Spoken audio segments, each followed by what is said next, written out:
Hey guys, my name is Lily and today I want to make a video about camping equipment, and especially today's topic is going to be gear that you can still get for a very cheap price, which is also affordable for younger people who are just starting out getting into camping. Now the thing is, I don't think I have to mention it, but you already know that the prices of pretty much every good and service have increased tremendously. So right now we have 11% inflation in Austria, which doesn't seem to get better. We have an increase in energy cost, in rent. So now the problem that I see right now is that a lot of young people don't get into camping anymore because they cannot afford it. They cannot afford buying a $350 backpack just for fun. And I believe it's also not necessary to go for the high-end products, and not always are they so much better than cheaper products. So sometimes you're just paying more for the brand but not really for the quality anymore. And today I thought I put together a camping backpack which is containing cheaper gear, more affordable gear, but also gear which is not of bad quality, so it's still good gear. Alright, so now let's start with backpacks. Now, when I started with bushcrafting and camping, there were not a lot of backpacks on the market. So the first backpack that you see me wearing is the one by the company Deuter, and I actually still have it. So this was my first bigger backpack for camping. I used it in Austria, in Africa. I took it to Canada.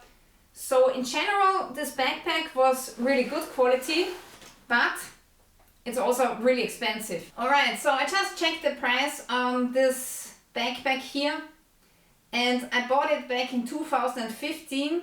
This backpack cost me 211 euros. So back then, this was a really expensive backpack. And I got it because there were no other backpacks available with the same price or the same quality. But the honest truth is that I never really liked the backpack, and that's because of the color. And I wanted to have something with mollywapping. So it took me years to find a backpack which does not cost more than $100 and which has this color and also mollywapping all over. And I bought this pack here, which is by the company MandarinDuck, in 2020 for 82 euros, and that's super cheap. Now that's 3 years ago, and now it costs around 85 euros if you go on the website of MandarinDuck.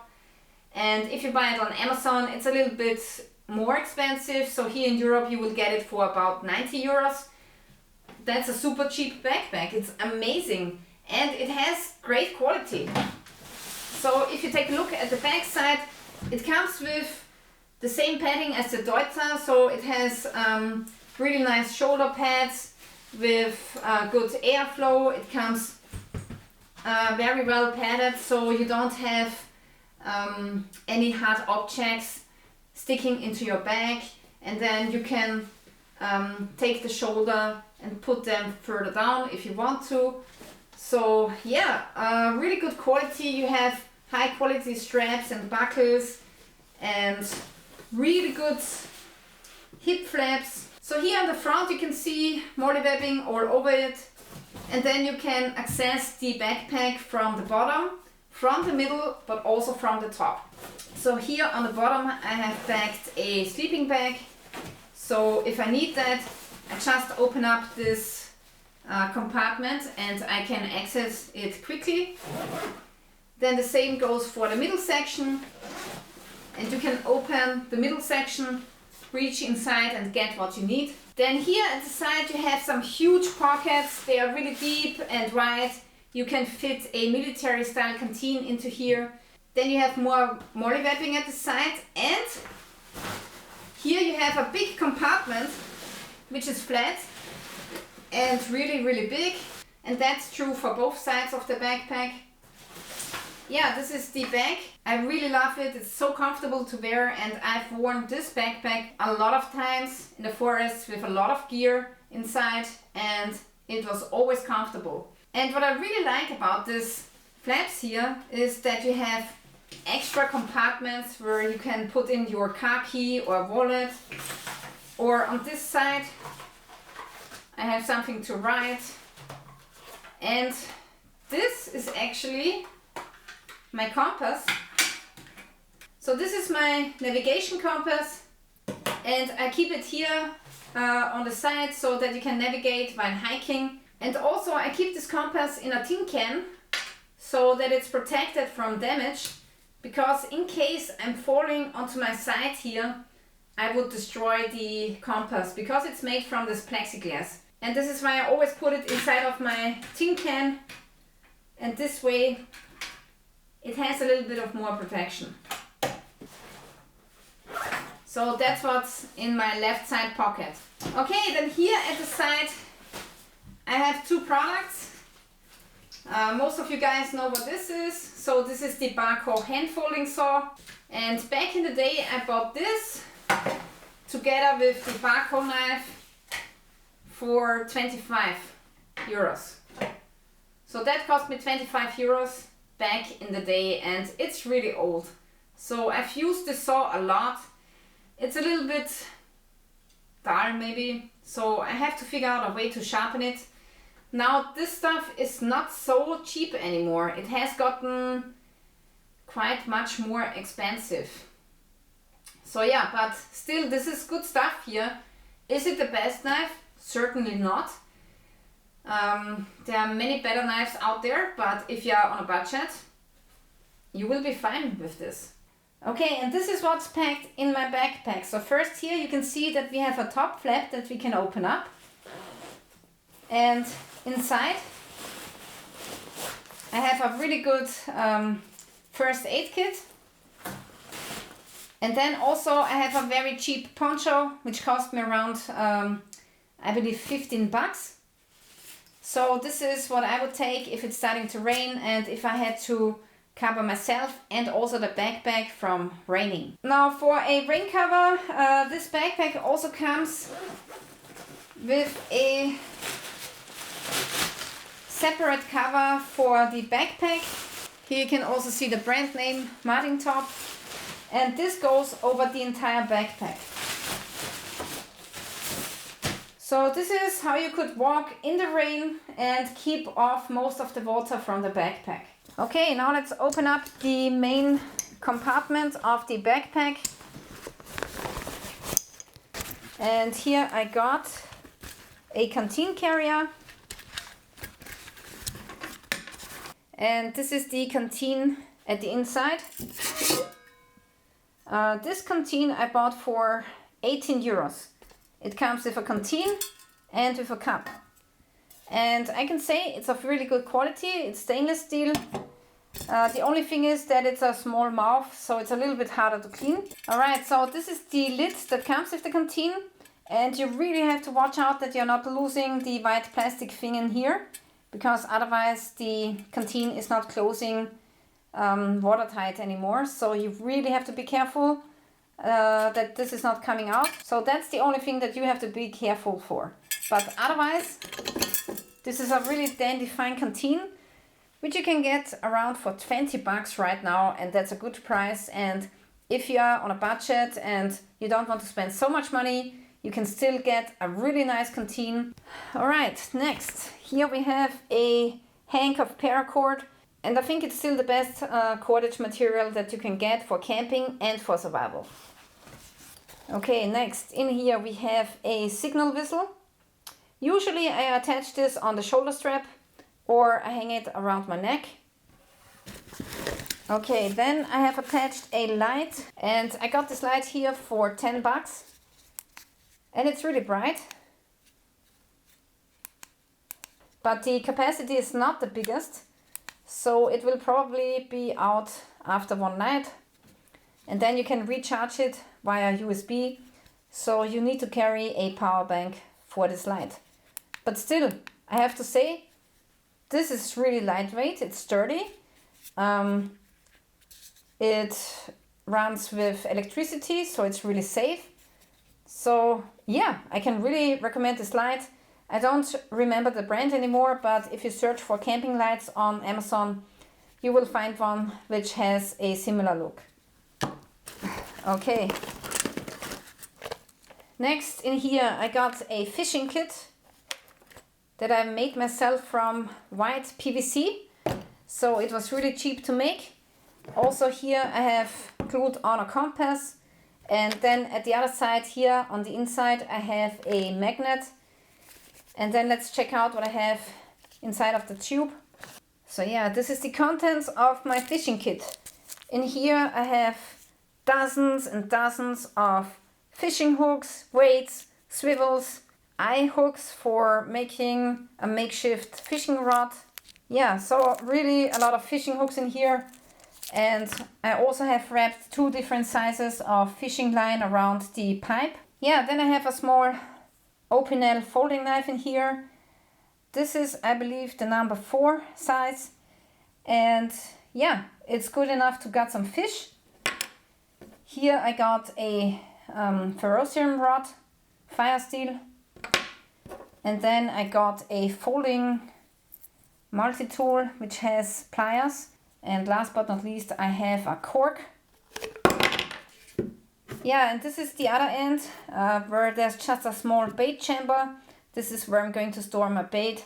And on this side of the lid we have a magnet. Okay, next let's check out this pot here. This here is the MSR Seagull, and I really like this pot because I actually can use it as a storage area, and you can close the lid with a handle, and I think that's really practical. Now the pot that I was using before this one was this one by the company Tatonka. So this is just an ordinary pot which I've used many times, and a lid. But the thing is, I already lost the original handle that came with it. So now I'm using another handle that I had at home. So it's not really, yeah, once you lose the handle you have a problem.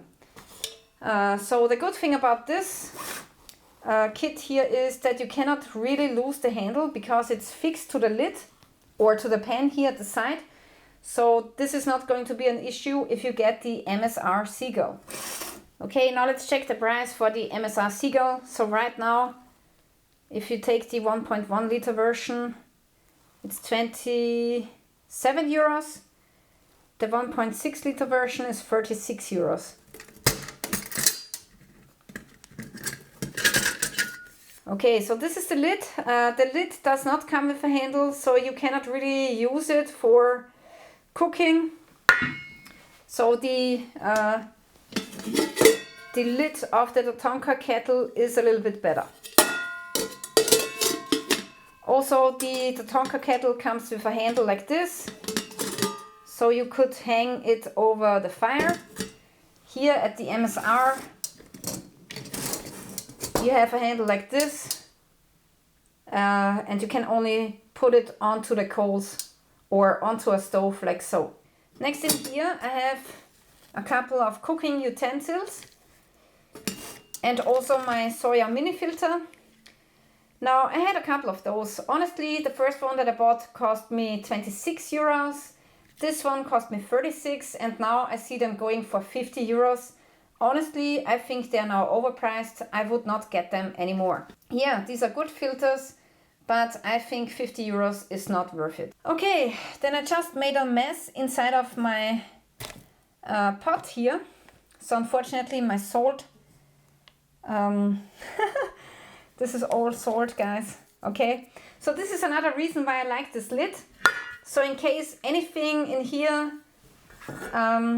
yeah, rips open, then it's contained inside of the pot and doesn't mess up the entire backpack. Okay, inside of here I have my fondue cooker, and I really like it as a cooking stove because it's really practical. Then next, this was my, yeah, salt container, which is now empty. So yeah, that really sucks. Then I got one lighter in here, cutlery set with a spoon and a fork. So you just open it up like this and then close it, and then you have a really nice fork and spoon. I really like the system, but I cannot remember where I got it from. So maybe I bought it in an online store or maybe in a shop. So I really like how small the cutlery folds together. Yeah, so I got a spoon and a fork. And then I got this here. Inside of this tin can I have a couple of wax tinder pads that I made myself. So it's just cotton pads that I soaked into wax. And that's really good tinder material. Okay, so this was maybe not the best container for keeping my salt in. Maybe I have to get some glass jars with a screwing cap because the cork is not really fitting. It's easily to be opened, so don't use this cork. Okay, next I would like to talk to you about my fondue cooker. And now comes the reason why I like this so much. So first of all, it runs with fuel that is solid and very safe. And also you can regulate the heat by moving this lever to the side. So if you are cooking water, you want to open it up all the way. But let's say, for example, you are cooking rice inside of the pot. You don't want so much heat. So if I would cook rice, I would put it on the lowest setting. Okay? So with this, you can actually regulate the heat coming from the burner. With the spit stove, which is also a good stove, you cannot do that.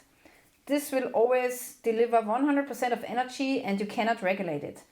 And this is why I really like this fondue stove, which is really practical and also very safe to use. Okay, so if we are talking about the burner, I also want to show you the stove here. And finally I found a good camping stove, which is also stable, fairly okay in weight and also very cheap.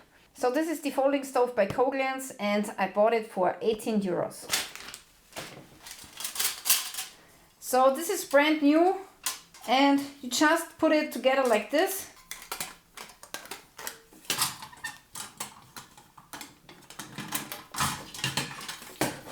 And here we go. So, and this is how fast you can assemble the stove. It really takes 2 seconds. And then you take your burner and put it inside and light it. And then you can start cooking. And as you can see, the stove is really sturdy, so you don't have a safety problem. You're not going to knock the stove over easily. So it's a really good stove, which is compact and also very robust, but still very cheap. The only thing is that I cannot close the door now because of the handle of the fondue cooker. But honestly, I don't care because I can lean it on like this. Okay, next we have some toilet paper and tissues, a toilet bag with comb, dental floss, toilet paper, pack, tissues, pack soap, which is organic, some tampons and soap. Yeah, then I got a tab. This is the DD tab MC. It's a camouflage pattern and it comes with 3 by 3 meters. I gotta say that this tab now is becoming very expensive and I would not recommend buying it anymore. Back in the day I got it for 60 euros, but now the price is more like 80 euros. And I have to say, for 80 euros you can already get a really good tent. So if I go on Amazon and search for tent, then you will find multiple tents that cost around the same as this thing here. And they are great. So for 80 euros you can get this tent, or which one is still good? Let's see. This one costs 63 euros, 67 euros. Those are all tents with the green color. I don't think that it's worth buying this anymore. It's just too, expensive. Also, if you still want to get a tab, I've seen the same tab, exactly the same like this tab, but with a different brand, and it only costs 35 euros here on Amazon.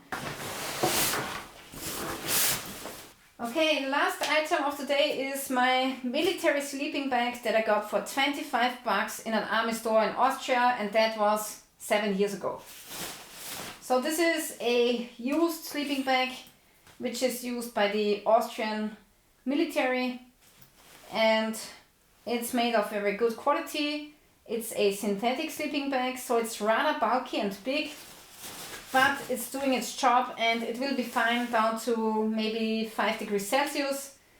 Lower than this, I would add a wool blanket and then you should be fine until freezing.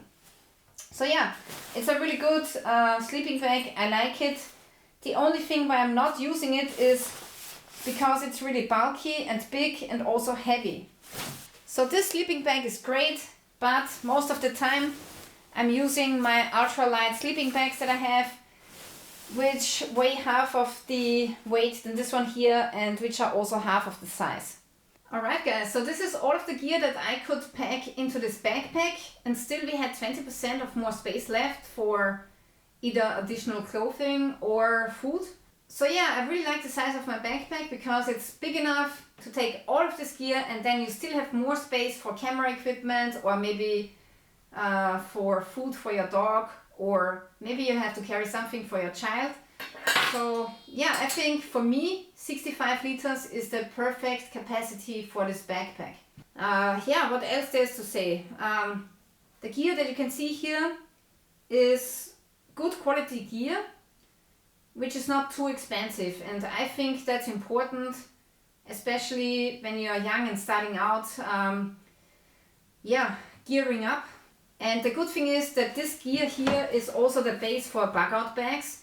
So if you have a good camping backpack, there's only a few items anymore that you need to add to make a bug out bag out of your camping pack. And yeah, I would start building a camping backpack first and then add a couple of other tactical items to make a bug out bag out of it. Yeah, so this is it for today. I really want to thank you guys for watching, and if you want to see more gear videos like this, then make sure you're subscribing to my channel.